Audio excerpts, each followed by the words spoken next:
Good evening, sir. Evening, Saurabh. How are you, sir? I'm fine, Saurabh. Great. Nice to have you. Nice to talk to you. Yeah, thank you so much for giving us your time. It's a great opportunity to live the life that you have lived through your experiences. And so, before we start, let me give you guys a little bit of introduction of sir. So, Mr. Desikan Krishnan, so he's a photo editor of the Hindu and has been a photographer since 40 years. So it's a really long time that he has been doing photography and vast experiences, very interesting work he has done, documentation project, which you will see in some time. And so some of the very interesting project he has done, uh, yeah, so in Kancheepuram, he did a project in Kancheepuram, and in 18 months, he took about 1 lakh images. Wow, that's just amazing. And you'll see some of the pictures from the very ancient past, you can say, from the northeast. And he was given access to shoot the LTT leader Prabhakaran in Jaffna. And of course, he has done Kumbh Mela and excavation of the Harappan civilization. So, a lot of shots he has done. So he is a faculty at Asian College of Journalism, and since its inception in 2000, and a jury member of the Photo Division Government of India in their photographic competition. Also, the advisor of Tamil Nadu government for their archives digitization project. So I welcome you, sir. Thank you so much for giving us your time. And so please tell us a little bit about your experience so far, your life journey as a photographer.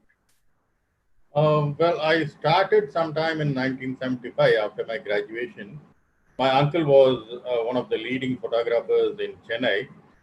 He was into industrial photography. He was one of the pioneers in industrial photography. So I assisted him, started with assisting him. I used to go around with him for his shoot. And I was also in charge of his darkroom. I used to come back and process the films, both color, black and white, and transparencies. So that was my initial this thing into grounding into photography. He was a perfectionist, and that's how I picked up photography.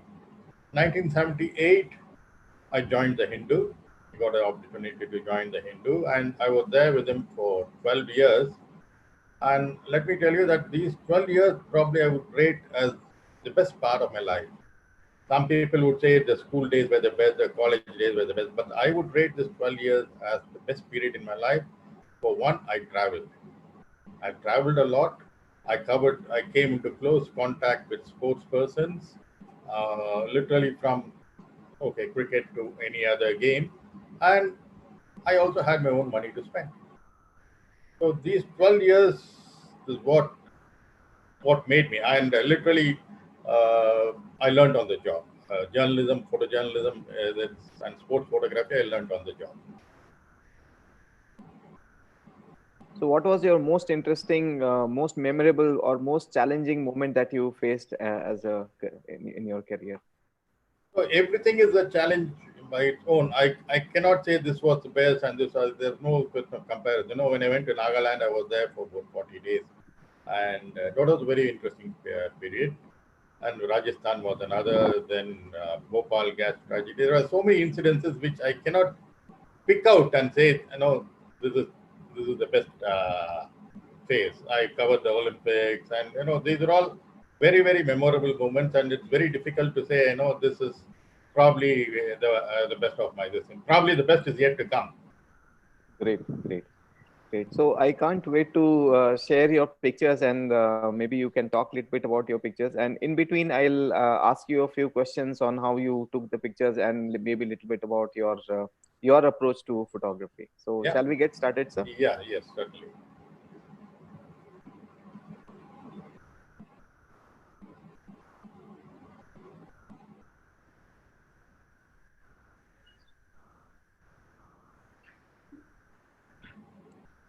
Ah, this was at the Rajasthan border. This was I was doing a story on how the BSF was patrolling our borders.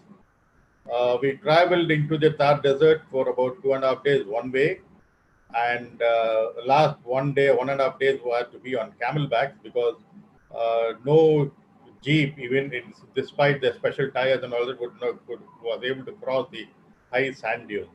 So we had to go on camelbacks, and night we slept on top of the sand dunes under the stars. Brilliant sky, brilliant sky. And this was again one of the most interesting assignments which I have done, because I was in the desert, 2.5 days up and 2.5 days down. No, 5 days with no cover at all. And the problem here, again, I would say, is that when I said I was going into the desert, people even in Jaipur told me that people over there, be very careful, because people over there will kill each other for a glass of water. But when I was traveling in the desert, every about 100 to about 50, 100, 60 kilometers, there'll be a hut, a cluster of huts. That's a village, just about 2 or 3 huts. So when I go into that, the first thing they offer you is a glass of water. So it's all stories which people build up who have never been to that spot. So that was one of the very, very interesting assignments which I ran. And this guy over there is one of the bunkers over there. This is right on the border of Pakistan. If you cross the sand dunes, on the other side is Pakistan. So this side is this thing. So this is one of the bunkers where they keep watch. Right. Beautiful. So how long was this journey? I mean, I told you 2.5 days one way. So for totally another day or 1.5, totally about 6 to 7 days in the desert. So you travel with a team, or? I traveled with the BSF team. Okay. And you are the only person from? I was the only photographer. Along with Mr. Mahesh Vijayapurkar, who was a correspondent, both of us traveled with the team. Must be very adventurous. It was very adventurous. The month of May, we traveled in the open jeep, and I really enjoyed the hot wind blowing against your face. And that was definitely very, very interesting. The thing, and on the way, we saw a lot of camels, cattle, and wells where people were queuing up to draw water. Very, very interesting scenes on the way. Yeah. So we have a few pictures from the same. Yeah. This is this thing. See, this is an olive ridley turtle, right. Hatchling in Rishikulia, where lakhs of them come into hatch, coming for their nesting. Right. I had always seen my interest in them started about 20-25 years back, when I accompanied a group of volunteers in Chennai, walking about 7 to 8 kilometers in the night. And all that we saw in that walk was just a couple of dead turtles. After that, I always wanted to go there. I went there about maybe 3 years, 4 years back, went with my wife. And it was a memorable experience. And where, early morning you go in the dark, these turtles come, and they're quite powerful, and they push you against this thing. The flippers hurt your leg, they can tie your leg. And it was absolute, one of the wonders, I would say, one of the wonders which most people don't have an opportunity to see.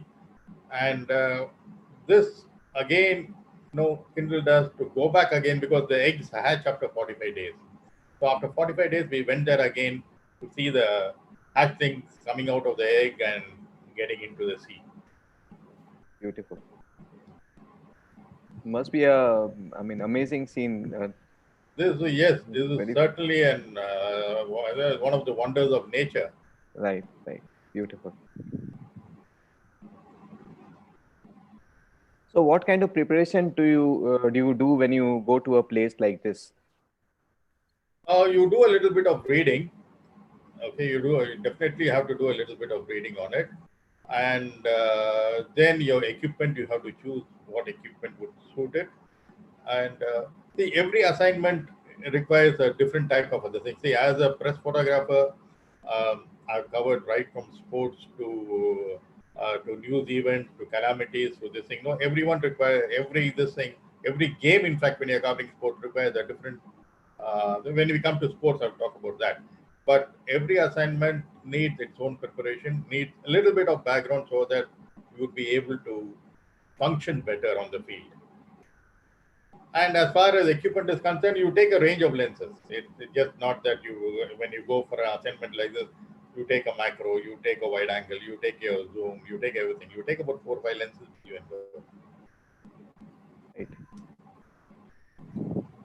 So generally, how much time would you spend in a place like this for a shoot? For this, in fact, we went in to the beach, this thing at around 2 a.m. and we were there till about 8 o'clock, 8:39, before we got back, 6, 7 hours, 8 hours there. So, did you have any formal education in photography? See, those days, I'm talking about 75, there was absolutely no formal education. All that you do was, luckily, I had an uncle who was a photographer. His name was also Krishnan. And I learned it from him. And just by assisting him, there was no formal coaching, but just by going around with observing how what he does and things like that, that's how you pick up those days. Like literally like a guru sishya, a method of learning. Right. But now, of course, you have the net, there are so many advantages. In those days, even if you want to buy a photographic book, it was only the amateur photographer or the popular photographer, which even in those days used to cost around $300, much, much, much beyond our Right. thinking. Yeah.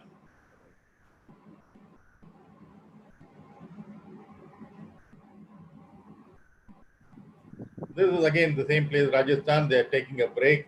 Dry rations is all they could have. Dry rotis, kagra, and things like that. And that's what they eat. This is at the border post over there, just down, just before Pakistan. There's a border outpost, and those tents which you say there are where people stay. And I don't know whether I've given you that picture. There's always the danger of scorpions over there. So they have a bottle probably containing some anti-venom or some medicine with a blade. So you cut wherever the scorpion bites you, cut a little above Okay. so that you bleed off and then you apply that medicine.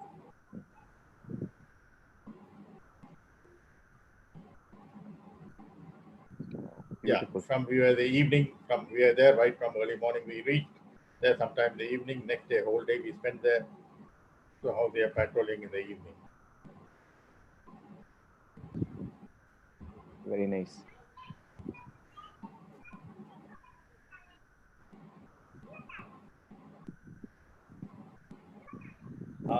This was again my first tribal, I would say, experience. The Cholan icon. It was shot sometime in 1979. I'd been to Calicut in Kerala when I heard that there was a tribe which still lives in caves. So in Nilambur, in Malappuram district. So we went in there. Our jeeps wouldn't go, and we had to walk about 5 to 8 kilometers to reach the first settlement. And we had to cross a narrow bridge, temporary makeshift bamboo bridge like this to reach their settlement. And again, a wonderful experience. And I visited them again 34 years later in Calicut. And I don't know whether I've given you those pictures, but I visited them again. But I couldn't get to the caves. But most of them a lot of them have resettled in houses, temporary houses, and other things like that. And there was also a girl over there. They go to school. They started going to school. At that time, when I went there in '79, none of them were educated. But when I went in again, quite a few who were educated. They were girls and boys were going to a boarding school because the school was in Malappuram, which is about 10, 15 kilometers away from that place. They can't be going in there every day. And so they were staying in boarding school and sitting. And one of the girls over there, when I was talking to her, she expressed a desire to be a doctor. Okay. Okay. Great. So you have done journalism, sports, industrial, commercial photography, and you also do a lot of teaching and documentation. So what is your favorite thing that you like to do? I like shooting people, whether it could be portraits or it could be a mela or something. But the best is I like shooting people. Whatever, let it be tribes, let it be prime ministers, let it be this thing. Well, but people is one which I really love to shoot. Okay. So what is your approach when going to places like this and shooting people? So what is your approach? So do you interact with them or you just start shooting? Yes, first when you go in there, you just can't go there, take your camera and start to shoot. No way. You have to spend some time with them. You got to gain their confidence. Whether you know the language or not, your body language, your other things which you do, there's always could be an interpreter or the interpreter who could come with you. But again, it's the way you present yourself to them, okay, and win their confidence. Then you start to shoot. You can't go to a place like this, and suddenly take out your camera and start to shoot. They would get offensive. They would get offended. So it all takes a little bit of time, to go in there.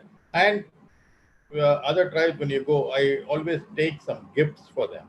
I buy some chocolates, a biscuit for them, or combs, small things which they would like to have, mirrors and things like that which they would like to have over there.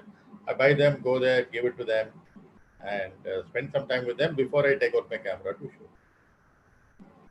Yeah, that's a very good suggestion that you gave, sir. I think that's very important to interact with people rather than just taking out your camera and start shooting immediately. You take out your camera and shoot, they'll run away from you.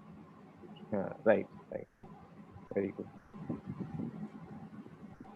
This is a very interesting picture.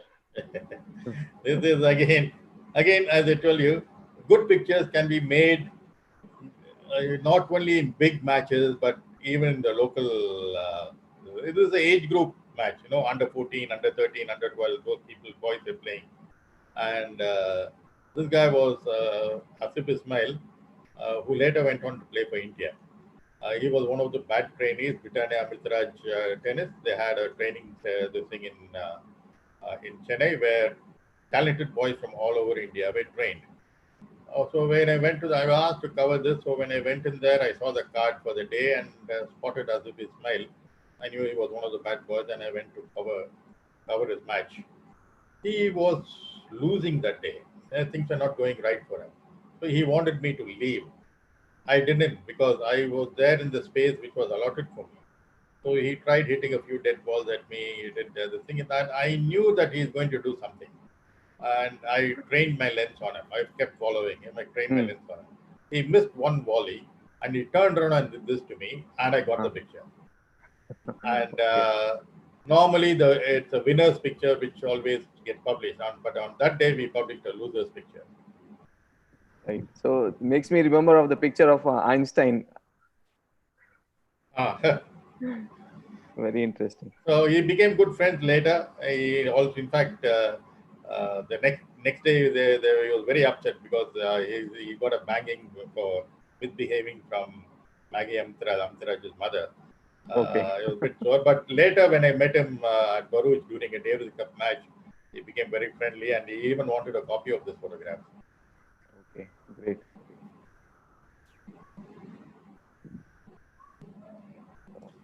I was doing I was doing a series on musicians. It was in 1989, 1990. This is Chitty Babu, who was a famous Veena player. And I started shooting, and I used to wait there, go to the hall, wait for some time, observe their mannerisms, and then only after about 15-20 minutes only I would take out my camera and start to shoot. Available light so that it doesn't disturb them. I'm at a distance, and so you could get all the mood pictures. And black and white was the best because the stage lighting were all mixed. You'll get a cast when you're those days transparency film and other things. They were only 100 ISO. This I could normally what I do is I Tri-X film 400 ISO film. I rate it at 1600 ISO and shoot, because even at 1600 ISO, I would get a shutter speed of, let's say, 1/30 or 1/60 and 2.8. So lighting was pretty bad. It was only tube lights those days. And the color was definitely out of the question because it gave a very, very ugly cast. So I stuck to black and white, which even now today I prefer shooting in black and white than in color. Okay. And so how did you manage to change with technology? So initially you were shooting with film cameras and transparencies, and then when did you shift to digital? When digital came, initially, I was also a bit reluctant to change over because when the digital cameras were introduced, the resolutions were very, very poor. First, it was I still have the camera. First, it was the Sony. Sony came out with a digital camera which used to shoot in floppy drives. In a floppy, you can get about 16 pictures. And the resolution was very poor. Then the resolution improved. But I switched, and then I found that slowly the demand for photography, traditional photography also is coming down. So I thought, the best is you have to change with technology, otherwise you're going to be left behind. If you're not able to adapt or adopt to new technology, you're going to be left behind. So I changed out to digital. I changed out to digital sometime in 2000, sometime in 2000. Okay. And how do you feel being in this era? So those days you had prints, and now it's the era of Facebook and Instagram. So how do you feel about this change? Any change is always for the better. I would say uh, it has opened up photography to so many people. Right, right, Okay. And what happened was, see, at every stage, you go back in history. At every stage, things are getting smaller. As things are getting smaller, more and more people started using it. The first, it was the glass negative. First, it was, if you remember, 1850s, it was the wet coloring plate, where the photographer himself had to coat the plates and shoot before it dried.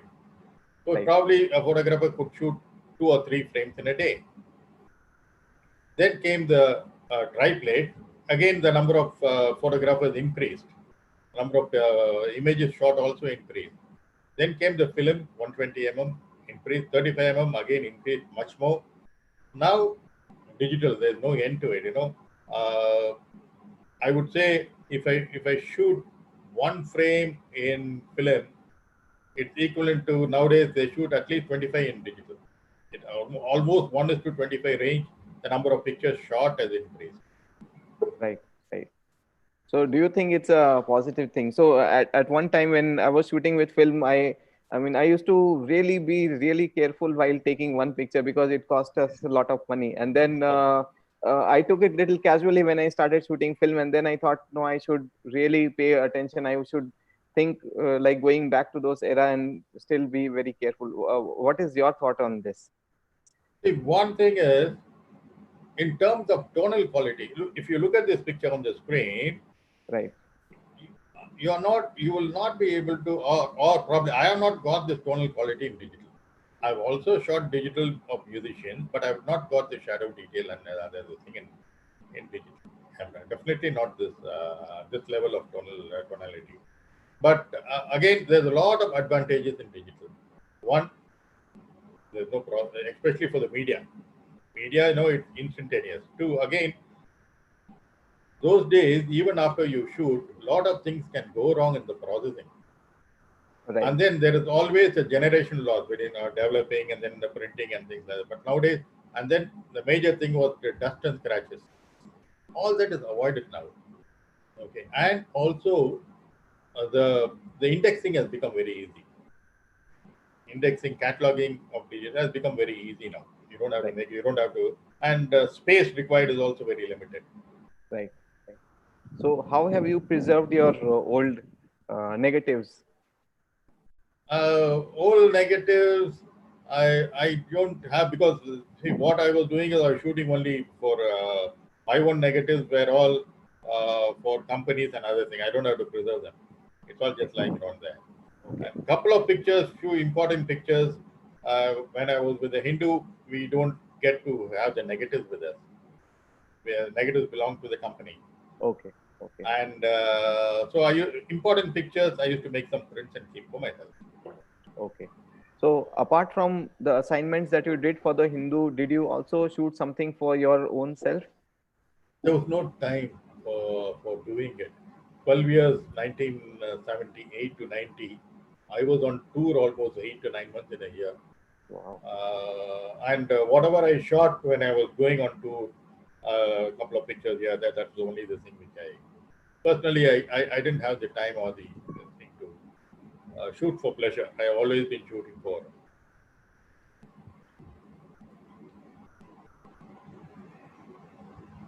This again is a Cholan icon, and the same type of basket and the same thing they still use for 30 for 40 years later. When I went there, I saw them carrying the forest produce in the same way. The hairstyle is the same. They look the same. The dress hasn't changed. These are people who live in caves. Of course, people who have come down to the settlement, they are dressed differently. But still, there are a few people who still live in caves, and they are not changed at all. They haven't changed. So now also they live like this only. Yes, yes, they live. Very interesting.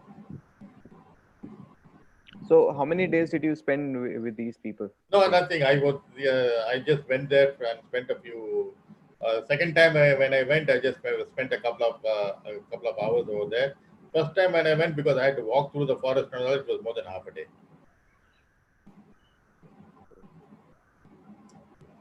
Because second time when I went, the jeep took me straight into the settlement, and these guys were coming down from it was a market day. They had to come down to give the produce. So I waited for them and got the picture. This is a cave in which they live. Right. So what is their source of livelihood there? Forest produce, honey, then bark of some this thing. They have a lot of these forest produce which they come and sell in the market. Very nice. Very interesting. This is a cave in, this is the first time when I went. Second time I couldn't go up to the cave because it has moved in further, and the initial the thing they wouldn't allow me to go. And from moreover, you have to climb a ladder and all that to reach the cave, and they said too dangerous, and they didn't give me permission to move to the cave the second time. The first time, of course, is the first cave. Very interesting. Yeah, this is again the second time in color. You see the basket, and you see the previous Right. picture, it's almost the same. Right. Yeah, yeah. Similar. Yeah. But I think now the guy is wearing a shirt compared to that. Yeah. Very interesting.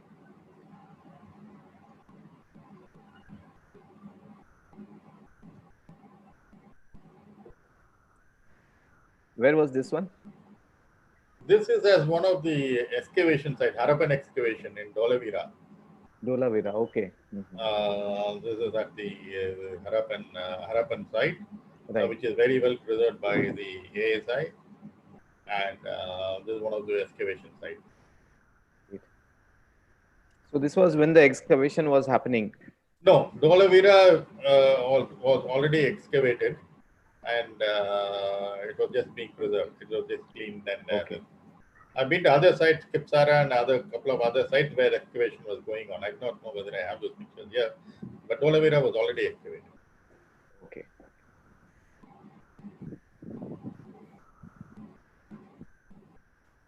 So in a picture like this, do you make people do something, or you just shoot the way it is? To be very frank, I do ask them to do something, because all of them would be standing and looking at the camera otherwise. Right. So you make them do and sit. Let them in a position that. Which will look natural. Right. And I think that any photographer would do. Right. And what kind of processing do you do to your pictures, sir? I won't know anything about software processing.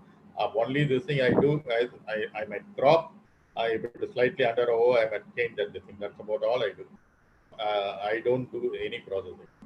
I don't know also how to do any processing. Okay. So do you still shoot now? I still shoot, yes. Okay. So now whatever you are doing are your personal projects, is it? Or do you? Yeah, these are all sponsored. I told you I did the Kancheepuram project. Right. It took me 1.5 years. It was funded by the TVS group, Sundaram Finance and Turbo Energy, where I documented almost 400 temples over there. So I'm still waiting for next project I have in mind is documenting Kumbakonam and Tanjavur. Waiting for funding. Once I get the funding, I will start on that. That would be a 3-year project. Wow, 3 years. So when you are doing a project like that, so you took 1 lakh pictures for the Kancheepuram project. So how do you plan your what you want to shoot? So do you have a checklist kind of a thing? So how do you? Yeah, we have a list of these temples. I have a local person who comes along with me, showing me this thing. We have a checklist, and most of the temples are facing east, so morning light. So morning I shoot one or two or three temples in there. The thing afternoon I go back there, shoot the backside reverse of it, and at the route, we know in this route we'll come across these are the temples. These are the fairly big temples. This is a very small temple. We just need to spend about 5-10 minutes in it to about 5-6 views. That's it. We plan something like that. So we set out at about 7 o'clock in the morning, come back at around 12:30, go back, start again at 2:30, and shoot till about 5 and come back. And so for a project like that, you have taken 1 lakh pictures. And how many pictures actually made it to the book? No, the book is not yet out. They are not Okay, printed. I mean, so how many pictures do you think would be there See, in the even book? if you say, I would say from that, if we choose, let us say the book should be in 2 volumes, okay, and even if you say we choose about 1,500 pictures, so from 1 lakh, there'll be a lot of duplicates. It's not that 1 lakh each picture is different from the other. Right, I may right, take a temple view from here, 2-3 views from here, go back, take another view. We can't use both. right. So from that 1 lakh, if you really filter to 1,500, it would be a fantastic book. So how do you decide which ones to choose for your project? I mean, which are going to be there in the book? No, my idea was all the big temples, all the famous temples. It will be there. There are very big temples, very big temples, small ones, and things like that. It'll be classified into that. And the bigger temples will have more number of pages, and the smaller ones will have lesser. And the very small ones, maybe even with just one picture each, 2 or 3 would be in a page. That's what I've planned. What I planned is 2 volume, each volume of 250 to 75 pages, 2 volumes with 75% pictures and 25% text. Okay.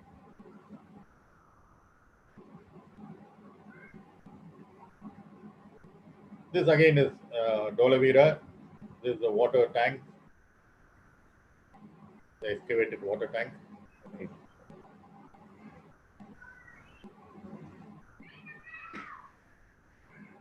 We're getting back to it. Uh, this is Nalanda University. Nalanda, yeah. Nalanda.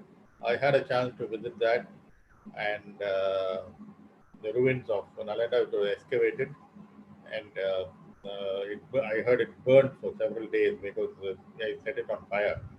And I went there. It was too crowded. Evening light. You see the evening light. This evening, lovely Right, evening light, but it was right, too crowded. right. And so I got a special permission from the ASI guys to go in there early morning before the crowd could come in. Okay. Because it's open to public from 8 o'clock, 8:30 or 9, whatever. I went in there at 7 o'clock in the morning, Okay. and shot all the pictures so that I'm not disturbed by the crowd.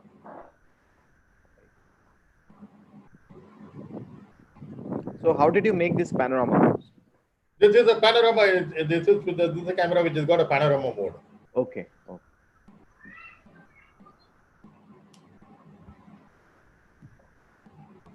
Yeah, these are the places where those monks stayed. This is also Nalanda, is it? This is Nalanda. Nalanda. If you see the lighting difference, this is probably morning. Mm-hmm. See, the previous picture is reddish yellow. That's right. Yeah. So the lighting is completely different. Right. Beautiful. So the best player, this thing is to shoot probably after 4 o'clock, 4:30 to get that lovely cross light and nice yellowish, reddish yellow hue. Right. Right. Beautiful. Nalanda again, the entrance. So here you don't have any people. Okay, yeah.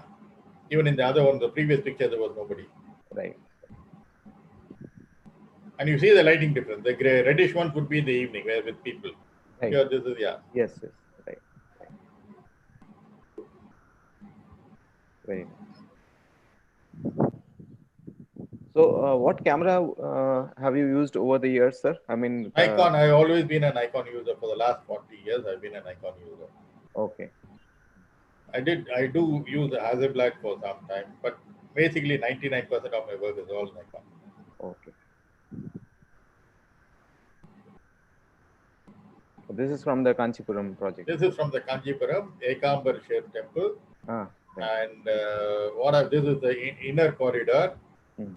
The temple normally closes between 1 o'clock and 4 o'clock. Okay. So I got permission from them to stay inside. So they locked me inside, me and my team. 1 to 4 I Okay. was there. That is how I was able to shoot this, put it on a tripod, and lovely lighting coming in from the top.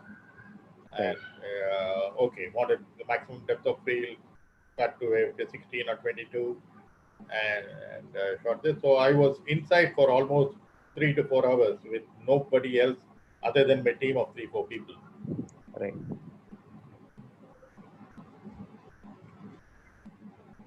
So in a situation like this, a lot of times you might have people also there. So would you prefer to have it with people or without people? See, what has happened is my initial grounding was in industrial photography. So I always, there you need only the product without any obstruction, without any this thing. So my mindset is always to do it, but always if you have a person or two, no, it's always better.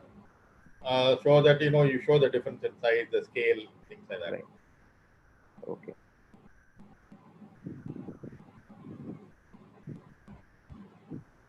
This is again the Kumbh Mela.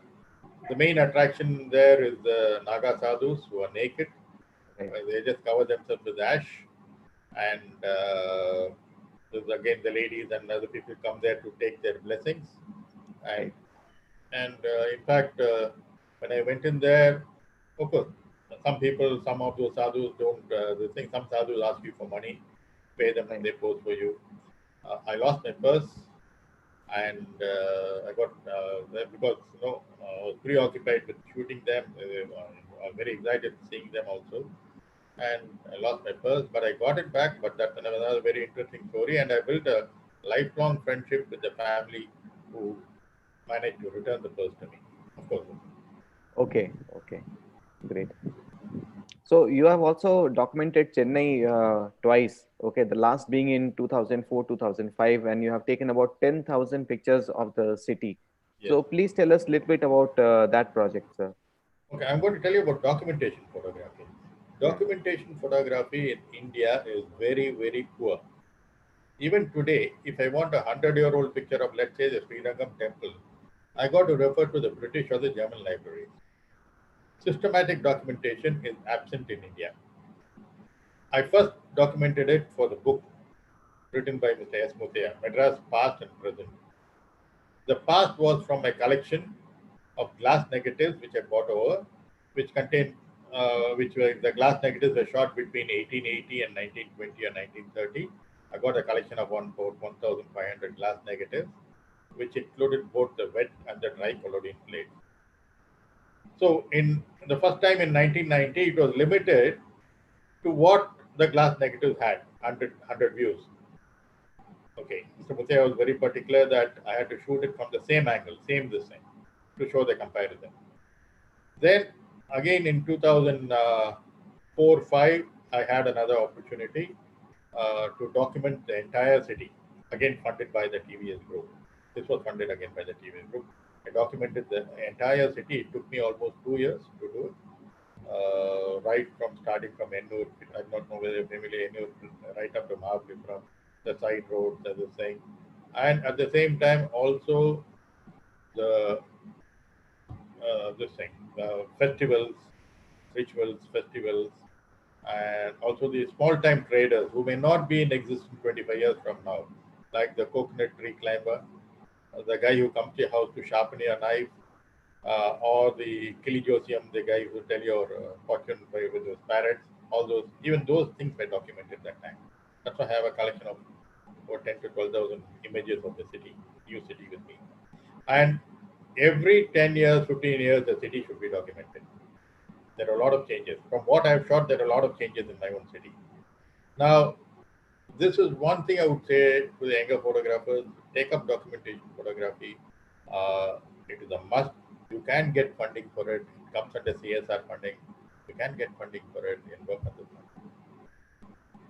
Okay, so that's a very important point that you said, to document our own city. So I think, yeah, instead of traveling to different places, why not document the place where you stay, your neighborhood, and document how it is changing Yeah, over the years. because you see, if you take the newspapers, they would have, let's say, Mount Road or Punamalai Road, they would have it if there's some incidents taking place there. Okay. They would not document Punamalai for just this thing, because I've been in the media, so I'm telling you. Now, there is no single source where all the images are available. Mine is a single source, whether it is either Chennai, where the old and the new, taken over three periods. Is it? First is 1880 to 1920, 1930, then 1995, then 10 years later, 2004, 2005. Complete Chennai. It's available at one source. Now, Kancheepuram again, it's available in Kancheepuram again, it's available in one source. Can you hear me? Yeah, I can hear you, sir. Yeah, Yeah. okay. Kancheepuram again, all the 400. In fact, there are a lot of temples which I came across when I started. Initially, when I started documenting Kancheepuram, I had a list of about 180 temples. But I found there are so many temples which are not listed even with the HRNC or the ASI or any other thing. I ended up with almost 400 temples. The complete this thing is there with me. Available again at one source. Oh, that's so great. So apart from this, do you have any forthcoming projects that you are going to work on post lockdown? Post lockdown, I said I'm waiting. I've appealed, sent letters to a lot of people asking for funding to document Kumbakonam and Tanjavur. And also another project which I have in mind is a shorter project. It's the forts in Tamil Nadu. You would be surprised to know initially there were around 180 forts in Tamil Nadu, out of which only 35 or 40 remain today.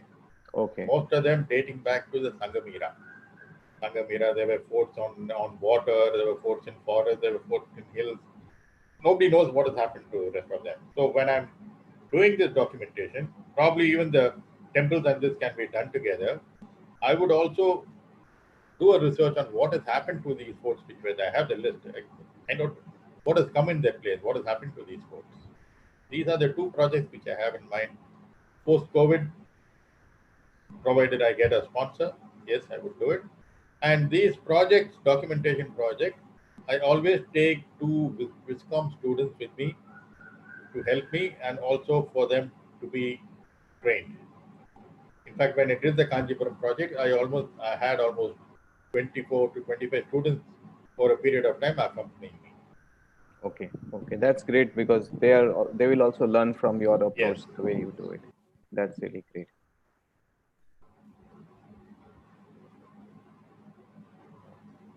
Kumbh Mela, very young sadhu, Right. going to be initiated. Very nice. Which year was this, sir?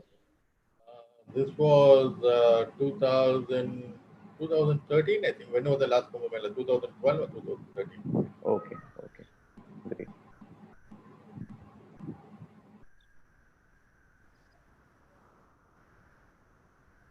Yeah, these guys are exhibitionists. They come, they know all the photographers are going to shoot them, and so they go around this thing. And there's a special time which is allotted to them. It's very, very early in the morning. See the light, see the light, and see the color. On special days, on new moon day, or they have some special days in the film. These guys are allowed. Nobody else is allowed in there. They sing from morning till about 7 o'clock or 8 o'clock. The public are not allowed. It's given only to these Naga sadhus.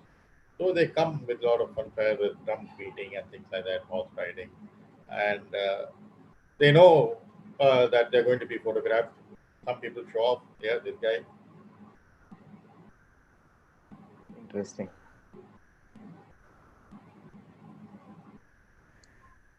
This was again the greatest Muhammad Ali. I've always been his fan from his Cassius Clay days. So when he was coming to Chennai, I volunteered. I said I would do the assignment. And evening when I went, there was a press meet which I covered. And evening when I went, A lot of these local boxers came in. His sparring partner was Jimmy Ellis, and before that bout would come, there were local boxers who came in and fought with him and things like that. But I was looking for, I didn't want him and Jimmy Ellis, definitely no. I wanted something which would show that he is in Chennai. Then suddenly one young boy was lifted up onto the stage and he started prancing around him, walking down, lying down, and things like that. And then he went back on his rope trick, nailed against the rope, and this boy started punching him. I thought that's the picture which would convey the mood of the day. So this is what we used in the Hindu that day. Yeah, and on his T-shirt also Tamil Nadu is written, so Yeah, yes. you can make out. Very nice. Again, musician, you got to study the mannerism. And he was Semmangudi Srinivas Iyer, one of the legends in Carnatic music. And I went and sat quietly for some time and observed his mannerism. And this is a picture which I wanted. He was doing this, and I got it.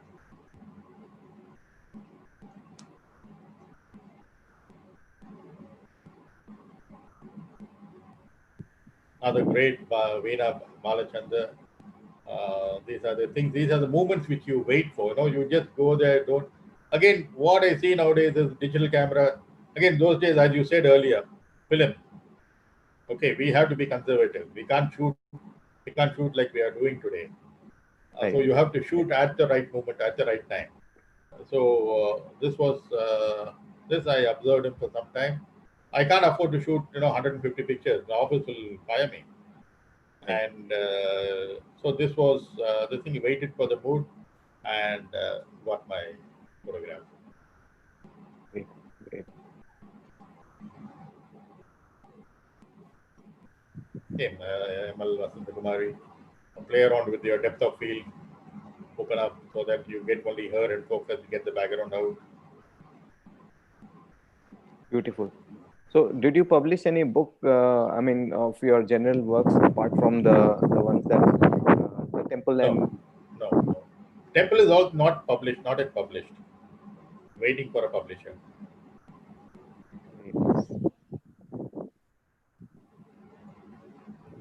This is, I think, one of your very interesting. Nagaland, yeah. There's one of the tribe, Imchagar is the name of the tribe. And that is his traditional dress. It's the dress which he wears on festivals and other occasions. So when was this, sir? Which year? 84. 84. Long time back. Long back. Really long. So how long did you spend in the... I have spent almost 3 to 4 weeks over there. There were about 9 districts, to which we toured around 7 of them. And they have about 16 tribes, I think. And each tribe has their own dialect, has their own distinct customs, has their own dress, and most importantly, shawls. The shawl of each tribe is different. That's how they are identified by the shawls. When they go in for gatherings and all that, they know, yeah, he is from Imchinga, he is from Mon, he is from Cognac. All those, by the shawls they'll be identified. Right. So, did you get chance to go back there again? No, I did make a proposal to the front line before the lockdown. They told me that they would look into it after the election. But after the elections, the COVID came and nothing happened. But I would love to go back there and see, like in the Cholanaikan, really see what if there have been any drastic changes. Right.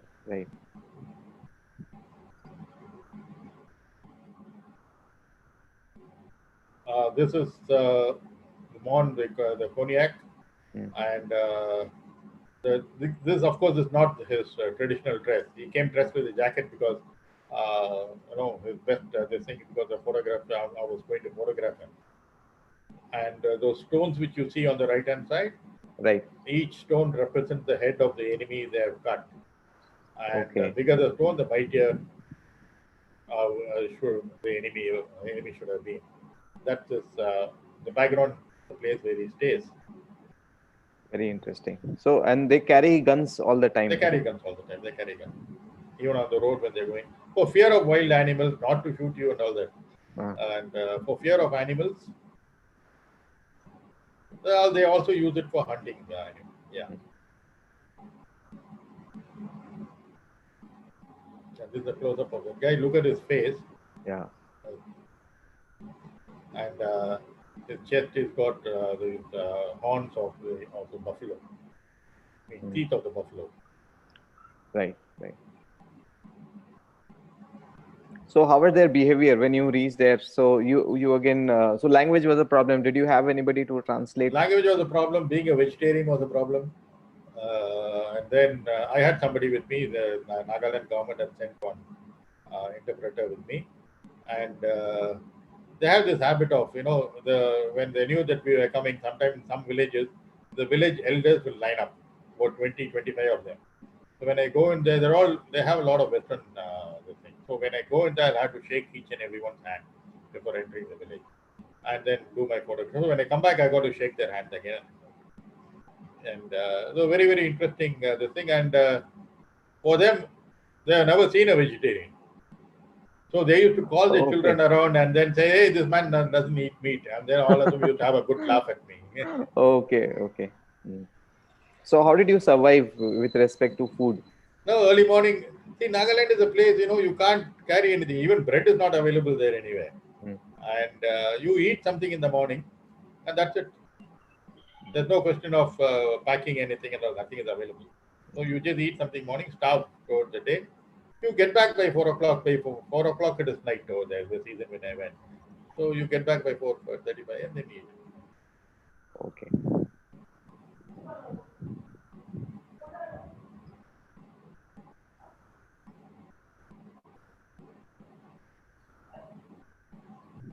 This is the trophy room, and all these skulls are the human skulls.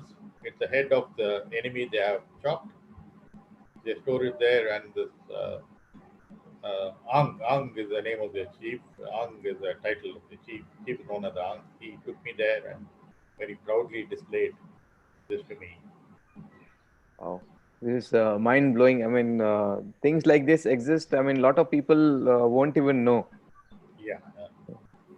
And you're really fortunate to visit Very, these very places. fortunate because thanks to Hindu, because they gave me absolute free hand. I used to take off these places. I used to cover sports. In fact, I went to Nagaland. I was covering a Davis Cup match in Calcutta. I just told my editors that I'm going. All of them, including right from Mr. G. Kasturi, Mr. N. Ram, and Mr. N. Ravi. They never said anything. They gave me an absolute free hand to do my features, and that's how, everywhere I went. Even Gorilla, I used to go quite often for covering the hockey matches. I used to stay back there. Do some features and come like that in Agartala. Once I went, stayed back there for doing some features, and so that way Hindu was very, very encouraging, and that's how I traveled.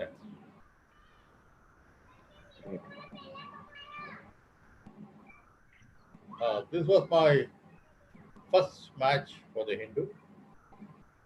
And before we discuss that, I'll tell you the top angle is the best for pictures of incidents like runouts, stumping, catches in the slips, or in the closing garden. You don't get that from the ground angle. But nowadays, the top angle has been is not being given to the photographer. That has been taken over by, they want crowds to sit down there and things. The photographers are not allowed right on top.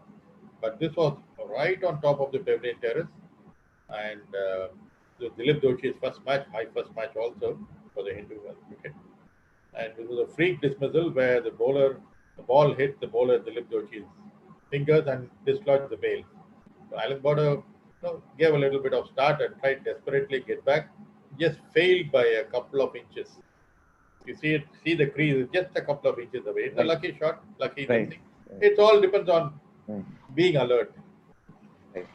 You have to cricket, you can't take a chance. You have to be alert. You got to watch every ball. Anything might happen anytime. Right. So in a shoot like this, or when you go to a big assignment like Nagaland, someplace, you might be having thousands of pictures. So how do you No choose the. thousands of pictures. Sorry, I was doing all this in the film days. Okay, okay, Uh, so in a day's play, depending on how it goes, I would shoot probably one roll, 1.5 roll. okay, That is okay, 36 plus another 18, 50, about 40, 50 exposure. That's about all. okay. And All right, single frame, you shoot one frame and you have to wind. There's no continuous shooting. Continuous shooting came much later, but right, these were all on single frame. And moreover, if you shoot 10, 15 rolls, you got to come back and you got to do your processing. right, right, And we don't have time for all that. So right. it was very, very restricted. A match, a day's play, we'll shoot maybe one roll or 1.5 rolls, maximum 2 rolls, nothing more than that. Great. So now, with digital photography, when you go for a trip like that, you might be having a lot of pictures. So how do you segregate the best ones out of the whole lot? Even when you shoot, you'll know that something will tell you that okay, that's a good this thing. And then sports, the winner, the thing what you're looking for is photograph. Again, let me tell you, even if you're shooting continuously 5 frames, 10 frames, 20 frames a second, it is the first frame which counts. It's the first frame which that's where you time. That's where you time, and that should be right. Continuous shooting is for the follow-up action. And when you're concentrating enough in a cricket match, even from the pavilion terrace, if there's a snick, you'll know whether it is off the bat or on the pad, the deviation, everything. You will hear it. I'm not joking, but you will hear it. You will know it's off the pad. You will not click. You will not shoot. Right, So that comes in naturally after covering a couple of games. right, right. Okay. So, people who are watching us, yeah, if you have any questions that you want to ask, sir, please, you can type in the comments box and I will request sir to answer them. Yeah. And yeah, if you are new to the channel, we always have very inspirational interviews like this. So please make sure you subscribe to the channel so that you get update on the next events. Okay. So we have a few more pictures which we'll do before we take up the question and answers. Wow, this is such a lovely picture. This is again anticipation. It was not the final. Sanat Mishra tube lights was a lit stadium. So Triax film 400 ISO pushed to 1600 ISO. I had a 85 mm 1.8 lens, and the exposure was full open 2.8, 1.8, and probably 1 by 250.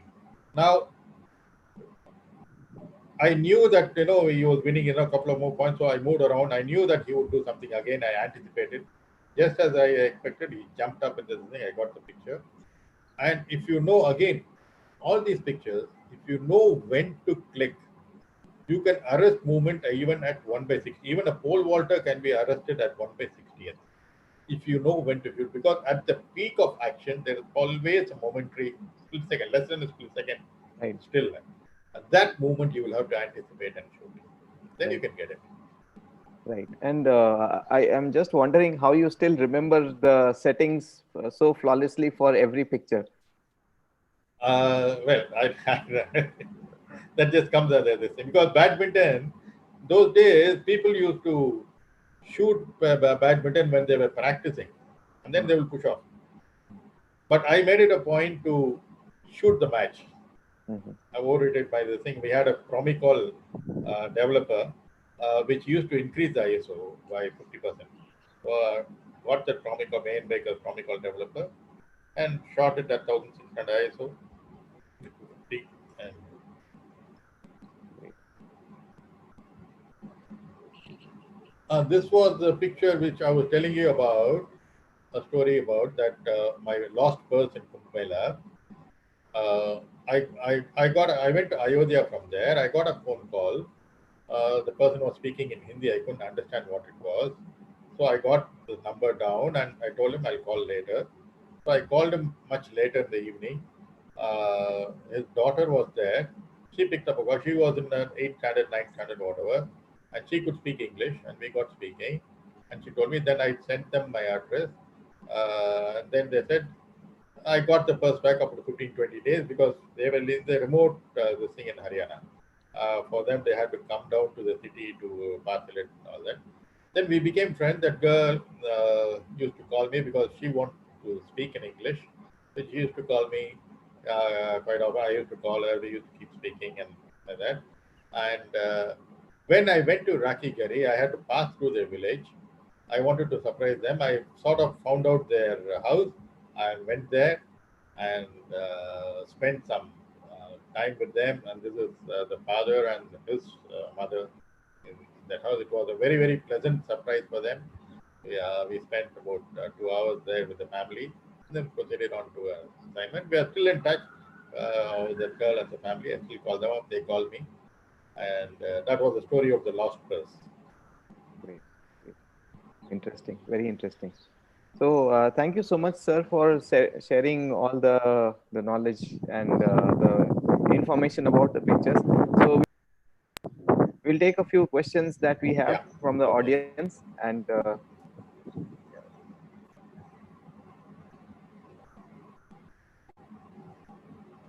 okay. So Shiva Kumar sir is asking, can you explain if digital photography has brought a free fall in the ethical values in photojournalism? Can it ever be contained? Yes, definitely. There are more scope for manipulation in the digital thing, the image than in the image because of scanning, because of this. There's definitely more scope in the thing. But now ethics doesn't depend upon the medium which you use. Ethics depend upon your own conception of it. You know what you call ethics. It all depends on you, not the equipment. But the scope for manipulation is definitely there more in the digital world than in the. Right. So Naveen is asking this question. So hi sir, how do you gain creative self-confidence and stop questioning your abilities as a photographer? See, photography is one this thing which gives you a lot of self satisfaction. Nowadays, earlier on, at least you had to make a print, you got to show it to people who look for the appreciation. But now you have various medium. You have the Facebook, you have the Instagram, and other thing where you post. People pass in their comment, people write in their comment, people give you their like. That should give you a lot of go. That could give you a lot of go to keep going. Right. Right. Okay. Dr. Nitin is asking, great sharing your experiences, sir. What was your single most memorable, thrilling, or exciting moment as a photojournalist? As I told you, as I told you, I think I answered this earlier. Yes. There is Yes. absolutely no single moment. For example, when I shot that cricket picture, when I saw the negative, so I got it right. I felt as if I scored a century. Now, when I went to Rajasthan, when I went to Bhopal for the gas tragedy, Mm. these are all several very, very interesting moments, and I just cannot tell you uh, which is the most interesting picture or the best picture which I have shot. Each one, even the guy jumping, Smith jumping up, it was ordinary match, or even the tennis thing. It was just an ordinary underage age group match where I got that picture. So it is Right. not. It's very difficult to pick up one this thing and say this is the best. Right. So Saurabh is asking this question. Amazing pictures. I really like the Muhammad Ali shot. Uh, who is present? Who is the present day sportsman whom would you would like to shoot in action? Present day, yes, I would like to shoot that athlete. Getting what's his name? I'm not getting his name. Uh, the champion 100 meters, another tall guy. No, I'm just not. But that's the guy who I would like to shoot. Okay, great. So, any advices that you would like to give to upcoming photographers, sir? Work on. See, I would say there are two. This thing. One is for the professional photographer and for the serious amateurs. Right. Work on a project. Work on a. It could be documenting. Let's say, see, things are changing. Things are changing very fast. If even if you take your provision shops, earlier we had in Tamil Nadu, we used to call it the Nadar Kade. There will be one man sitting down there. He'll be handling at least 250 different products, and he will know the price for each and every one of them Right. without a computer, without this thing, right? And the prices used to keep changing. Also, he would know the vegetable vendor. Again, every day the price of vegetables are changing, but he knows the price by heart. How does document your this thing? Document small traders, small this thing, which are going to change. Work on some, work on a long-term project. Document it for a year. Document it for this thing, and for the it will definitely hold you in good stead much later. And again, document the small-time traders like the parrot astrologers, people who ply the trade by the footpath. They may not be there after 10, 15, 20 years. So document their life. Document your own city. And for the people who are just coming into photography, who can't take out the camera and shoot every day, I would say at least once a week, take out a camera, shoot anything. It could be even a shoe which you have bought. Keep the shoe on the table. Shoot it from 2, 3 different angles. Over a period of time, you would find, or you buy a new shirt, you buy a new this thing, or an old shoe, or a shoe which is torn. Shoot it, shoot it, shoot it. So shoot it in different angles, different lighting. Over a period of time, you would find that your photography is improving. The way you look at things will change, and your photography will change.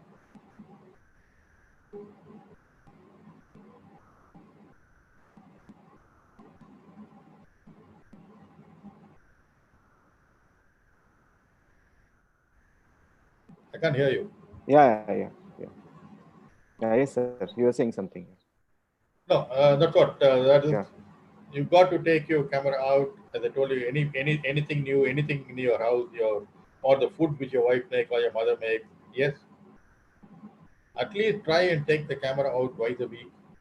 Just take it out of the cupboard, keep something on the table, shoot. Right. Before you go to office, before we come back. Yeah. Great. Great. So thank you so much for joining us today, sir. It was great talking to you and listening to your experiences. I'm really grateful to you for your time, and we really had a good time. So thank you once again. Thanks, Saurav. Thanks for the. Thank you, sir. Have a great day. Thanks.